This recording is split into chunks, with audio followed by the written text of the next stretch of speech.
He's not wrong, the VP chuckled, swirling a $28 glass of Pinot like he'd invented wine. She's basically a glorified secretary who keeps us organized. I didn't drop my fork. I didn't laugh. I didn't even blink. But inside, something snapped so cleanly I could hear the echo. The word secretary wasn't the insult, it was the way he said it. Lazy smirk, fake charm. That country club undertone like he was doing me a favor by acknowledging I breathed the same air.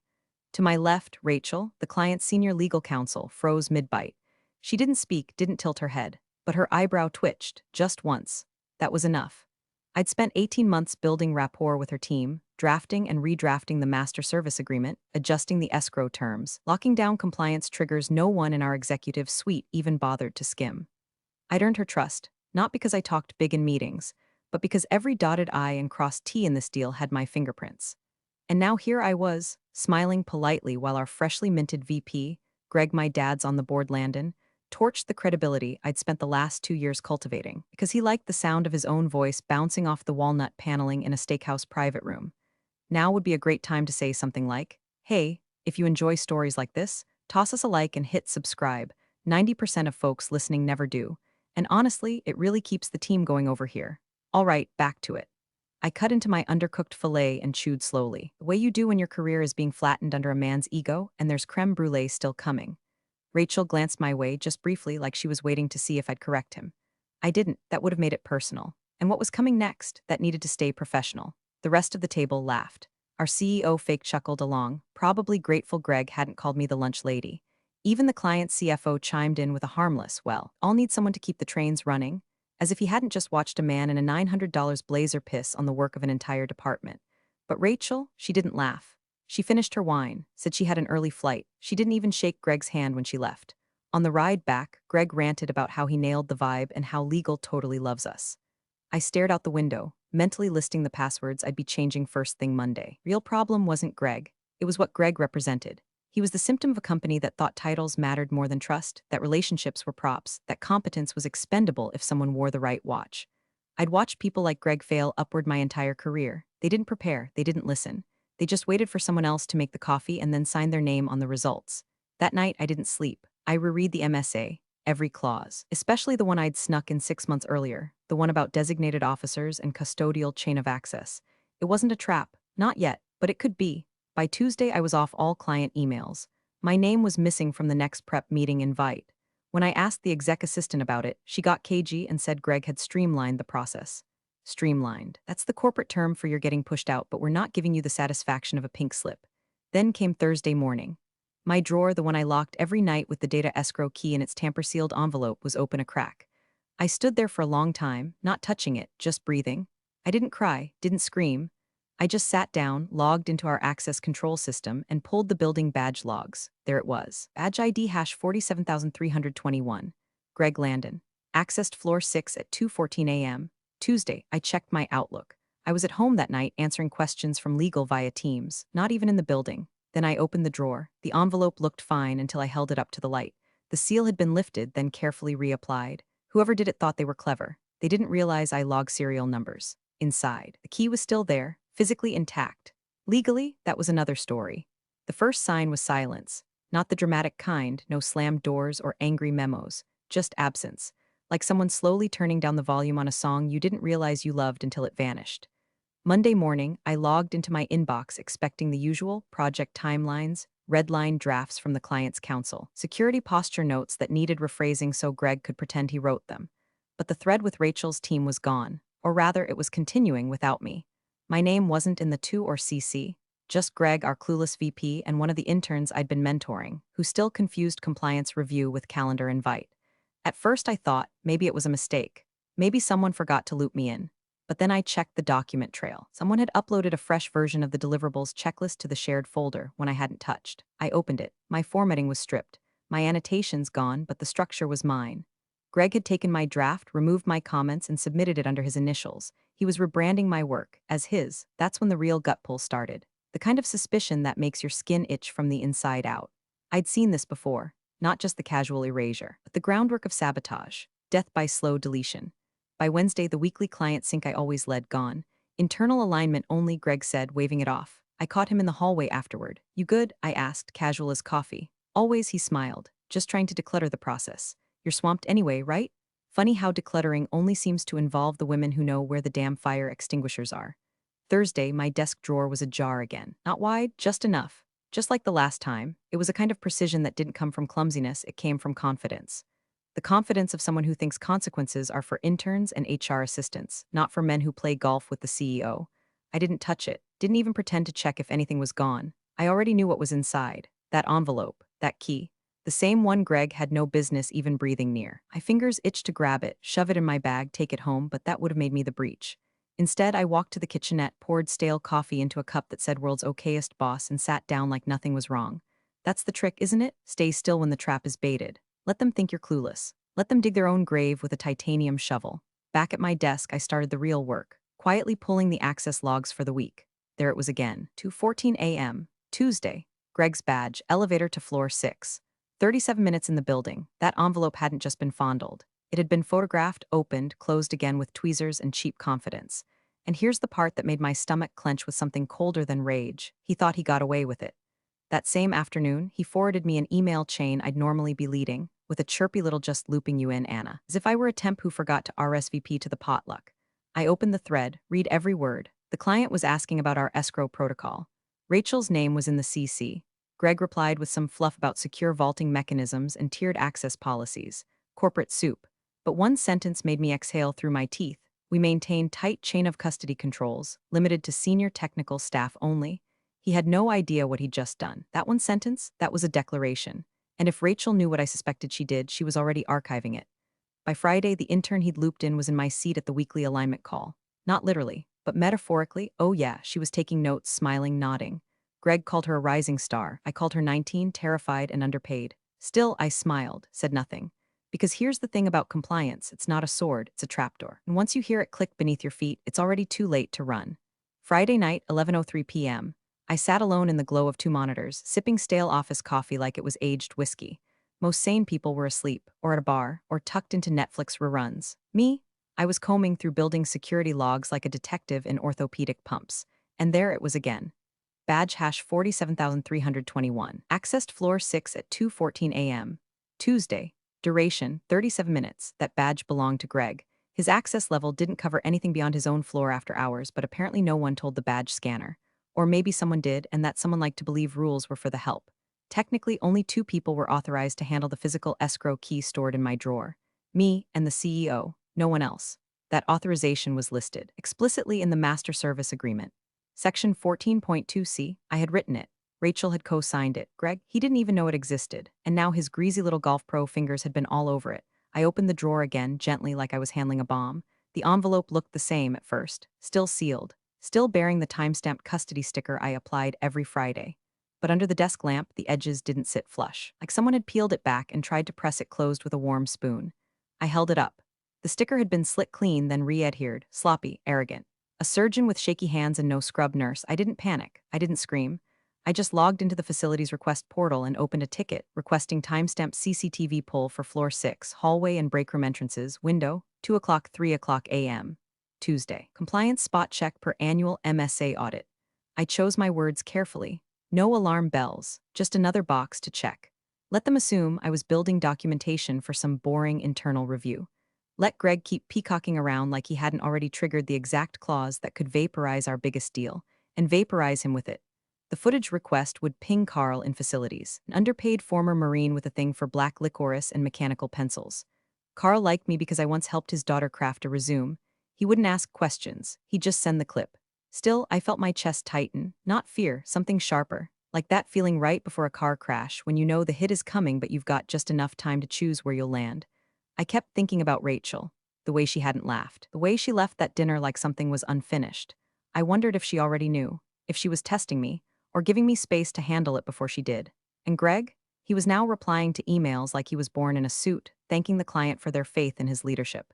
Using phrases like, as we discussed, when I was the one who'd discussed it. All of it. Every clause, every risk matrix, every late-night call patching gaps he wouldn't recognize if they bit him on his Vineyard Vines khakis. He thought he was bulletproof. Invincible.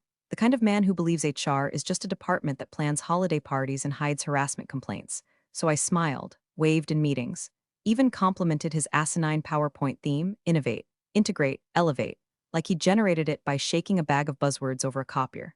But privately, documented, I logged. I printed everything: his badge history, my sealed custody chain, screenshots of our MSA clause, a fresh notarized timestamp of the envelope's original seal.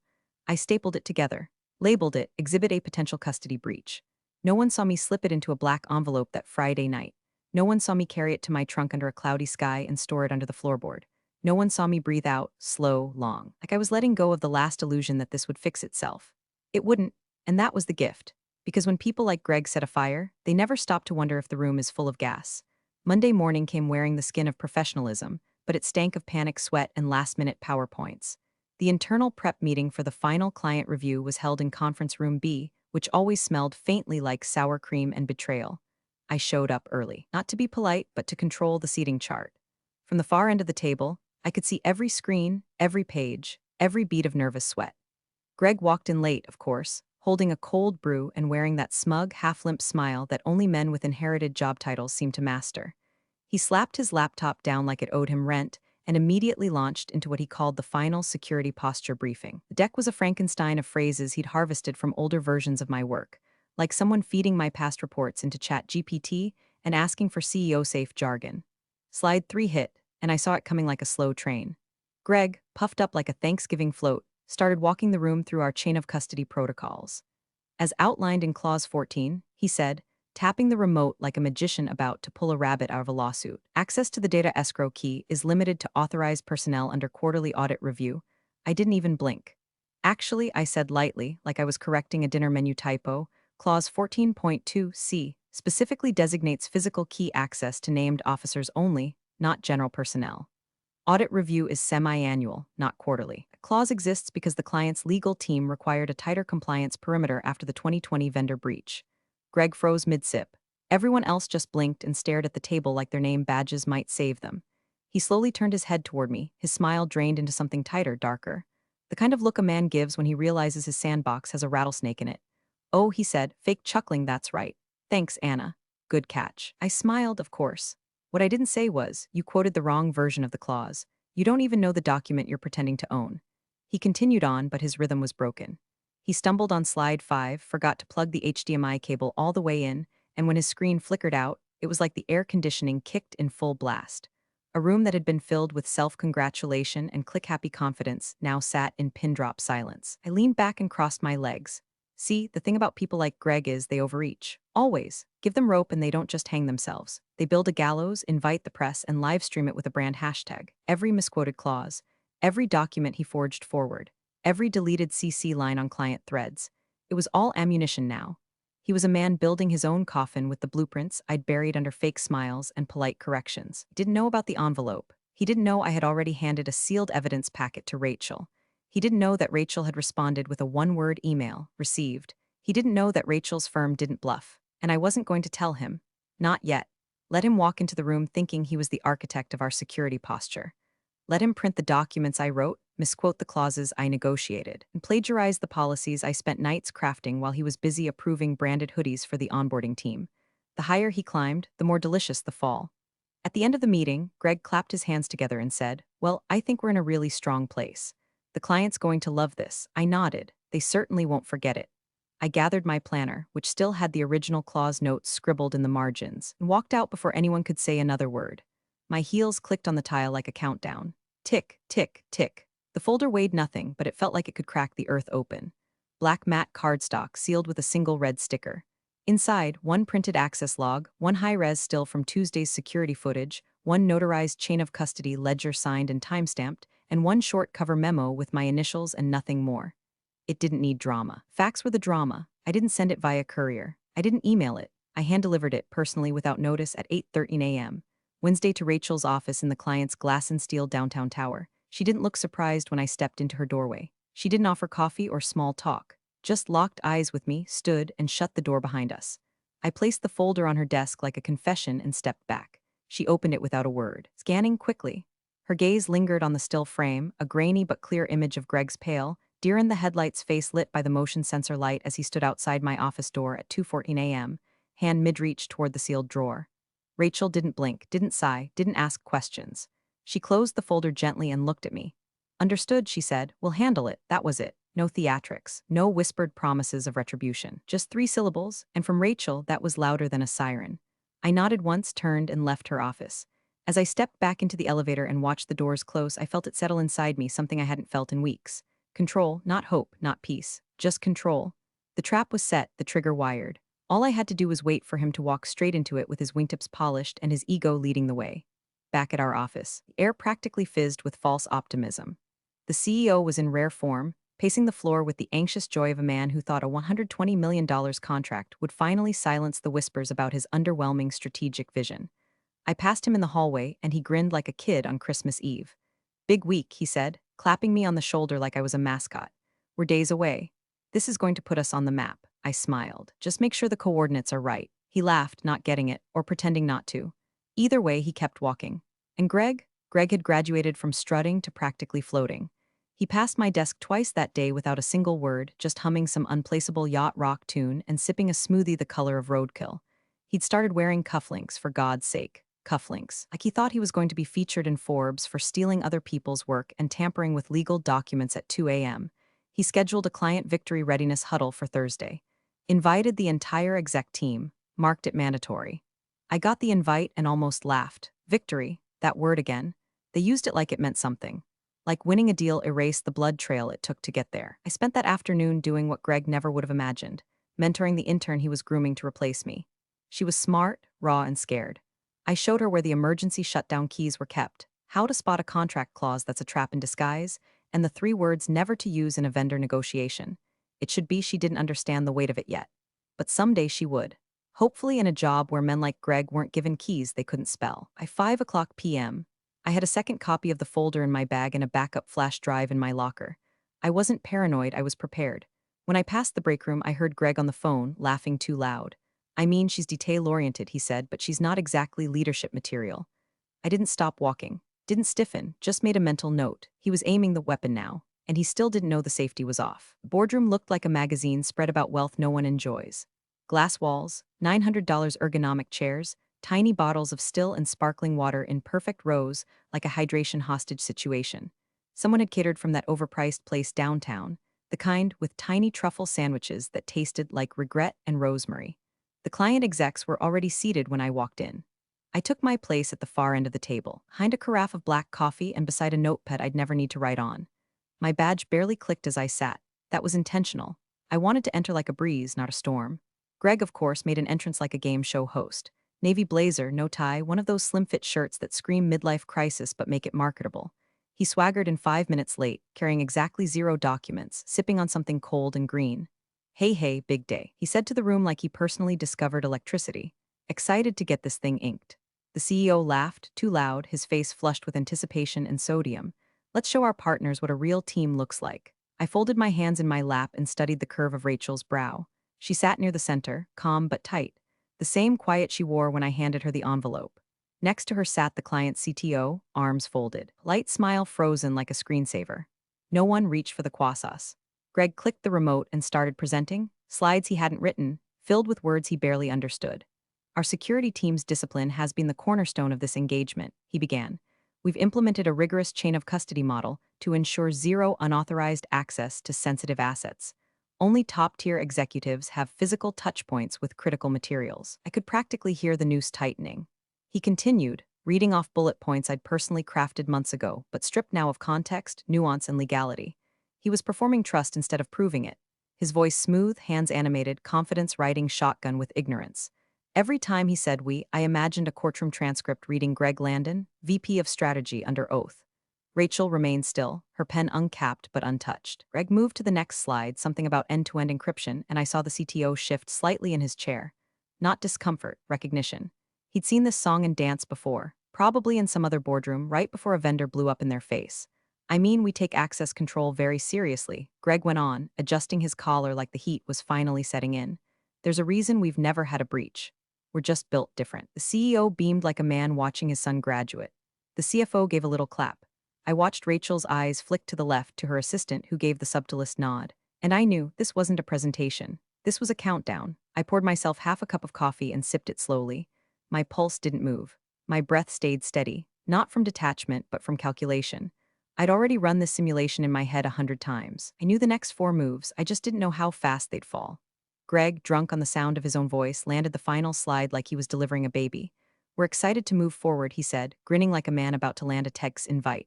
This partnership marks a new era of trust. And that was when Rachel finally moved. She closed her notebook with one hand, lifted a slim black folder with the other. Then she looked at me, not Greg, not the CEO, me. And I gave her the smallest nod imaginable. Let it happen. The click of pens uncapping echoed like starter pistols. Final contracts rested neatly in front of each executive, paper thick enough to make trees weep. The CEO leaned forward, already reaching for his Mont Blanc with all the grace of a man seconds from a dopamine flood. Greg adjusted his cuffs, glanced around the room like he expected applause, and rested his hand beside the signature block with a practiced smirk. Let's make history, he said, all teeth. Rachel didn't move. Instead, she reached into her sleek leather folio and with surgeon precision pulled out a single printed photo. No dramatics, no raised voice. Just movement, measured and deliberate. She placed it face up on the table, just left of the dotted line, angled perfectly toward the CEO. Before we proceed, she said, voice calm as lake water before a lightning strike, can anyone explain why your VP was handling the physical key to our data escrow account at 2:14 a.m. on Tuesday morning? Silence detonated. The kind of silence that drops the air pressure in a room, that makes everyone suddenly too aware of their own heartbeat. The CEO froze, hand inches above the page. Greg, mid-breath, let it out like he'd been slapped. What? He said, his voice catching. Rachel tapped the image lightly with her index finger. This still was pulled from your internal security footage. We received it directly from your facility's management team. Time-stamped. Verified. Greg leaned in slowly, the color draining from his face like ink in water. His eyes darted to me for a flicker of a second, then back to the photo. There he was, plain as day, hunched near my drawer, wearing the same ridiculous fleece vest he bragged about getting comped at a golf tournament. One hand reaching forward, caught by the hallway's motion sensor. 2:14 a.m., bold in the corner. I don't, he began, but the CEO cut in. What is this? He barked, glaring at Greg, his voice sharp and rising. You were in the office. At 2 in the morning? I was just, Greg tried again. His tongue fumbling over itself like a bad actor, dropped into a courtroom drama with no script. Rachel, unbothered, looked to the CTO. As per Section 14.2c of the MSA, unauthorized access by a non-designated officer to physical escrow materials constitutes a breach. We documented the chain of custody protocol ourselves. Your own policy names only 2 authorized individuals. Neither are him. I didn't speak. I didn't move. Didn't even breathe too loudly. Greg opened his mouth again, but nothing useful came out. Just stammering syllables and the quiet unraveling of a man who thought the rules only applied to people with smaller business cards. Rachel shifted her gaze to the CEO. So, would you like to explain this breach on the record before we proceed? Or should we table signatures until legal reviews our next steps?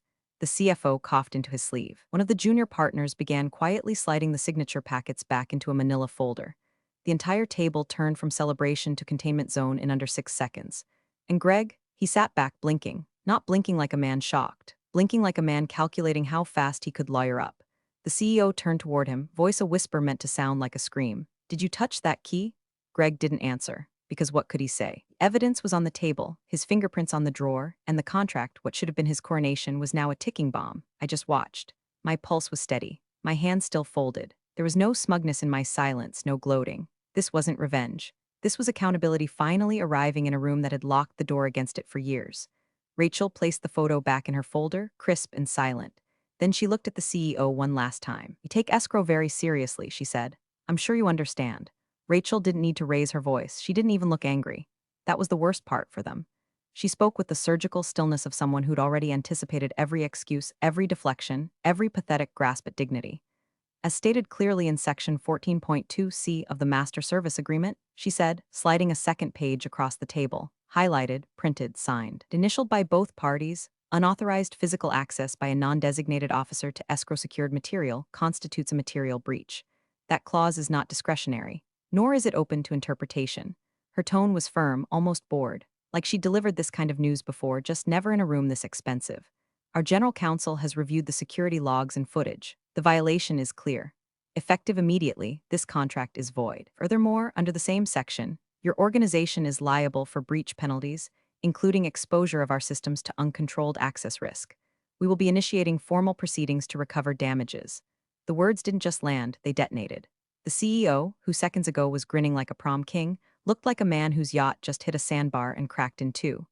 Wait, he said, holding up a palm like he could stop the sky from falling. There's got to be some kind of misunderstanding here. This is an internal matter. We can correct it. This doesn't need to derail the deal. Rachel blinked once. We're not in the business of correcting your security failures. We're in the business of avoiding them. I watched the blood drain from Greg's face like water through a leaky valve. His voice, once so smug and elastic, was now thin as printer paper. I didn't mean to, I was just checking, I thought maybe. Intent is not a clause in our contract, Rachel replied, already standing. Her team followed suit, not frantically, efficiently. Smooth as a wind down. The CEO still stammered, his hand flailing toward the documents like he could will the deal back into existence. Let's not be hasty, he said, face shiny now with a panic sheen. We're prepared to offer concessions, additional audits even. Concessions don't unring a bell, Rachel cut in. You had custody violations. You had unauthorized access. And you had someone sitting in this very room lie to our faces about security protocol. We're finished here. And just like that, they were gone. Folders zipped, pens pocketed, chairs quietly pulled back from the polished table. Rachel didn't look at Greg again. She didn't need to. He was already folding in on himself like a dying star. The CEO stood there like someone had slapped him with a restraining order and a calculator at the same time. We'll respond legally, he muttered, more to the floor than to anyone in particular. My hands were folded. I kept them there. I didn't move, didn't smile, didn't need to. This wasn't gloating. This wasn't payback. It was just truth, finally said aloud in a language they couldn't talk over. Rachel paused by the door and glanced back at me. Just once. Then she nodded and left. The silence that followed was swamp-thick. Greg stared straight ahead like blinking might trigger spontaneous combustion. The CEO looked at him with a mix of fury and dawning dread, the kind of expression that only appears when you realize the dumbest person in the room might have just cost you everything. I looked down at my lap and exhaled, not in relief. In release, every microaggression, every meeting I'd been excluded from, every time they called me detail-obsessed like it was a flaw, every thin smile I'd worn like armor. It all dissolved in that moment, not with a scream, not with a slap, just a contract voided in full daylight and a trail of wreckage left where Greg's swagger used to be. No one spoke, no one even moved, and I just sat there, still, silent, and free. 72 hours later, the walls were bleeding. Investor calls started before the client team's Uber had even hit the freeway. First, a concerned voicemail. Then 3 back-to-back emails flagged urgent. By the next morning, legal was on a warpath, and by afternoon, the board had convened an emergency session, code for who do we throw under the bus before the street cameras roll. By the end of day 2, Greg was temporarily suspended pending internal investigation. His calendar disappeared. His Slack went silent. His name vanished from the leadership team's slide on the company homepage like someone had Control-Z'd his whole career. No press release, no explanation, just a hole where his LinkedIn updates used to be. The CEO tried to spin it as proactive compliance strengthening, but no one bought it. Not the board, not the investors. Certainly not the remaining clients who quietly began pulling back, asking questions, auditing contracts that had never been touched before. The whole facade, polished, cocky, untouchable, had cracked, and now it creaked with every step. Me, I spent those days exactly how they didn't expect. I didn't gloat, didn't leak anything to the press, didn't even update my resume. I just kept showing up on time, calm, focused, clearing my desk of clutter, closing out accounts, archiving my process notes so the next poor soul wouldn't have to rebuild Rome from ashes. Nobody asked where I was going. Nobody dared. On the morning of day 3, a new message pinged my personal inbox. Simple, direct, from Rachel W. Subject, Opportunity Body. There's a role here for someone who understands real trust. Let me know if you're open to a conversation. I stared at it for a long moment, then closed my laptop. No rush. And you've already won. Time becomes your plaything. That afternoon, I poured the last of my cold office coffee into my chipped ceramic mug, one Greg used to mock for being Grandma Core. I slid my worn planner into my tote bag, the one with years of margin notes, red lines, and post-its that held more operational knowledge than any VP could fake on a quarterly call. As I stood to leave, I caught my reflection in the darkened screen of Greg's abandoned monitor. No makeup, no armor, just me, quiet still, standing, no send-off, no forced goodbyes, no cake in the break room with stale balloons and pity applause. Just the hum of the HVAC, the dull click of my heels on tile, and the whisper of justice woven into silence. I walked past the conference room, empty now but still echoing with the ghosts of that moment. The photo, the question, the contract killed in its crib. I reached the elevator, pressed the button.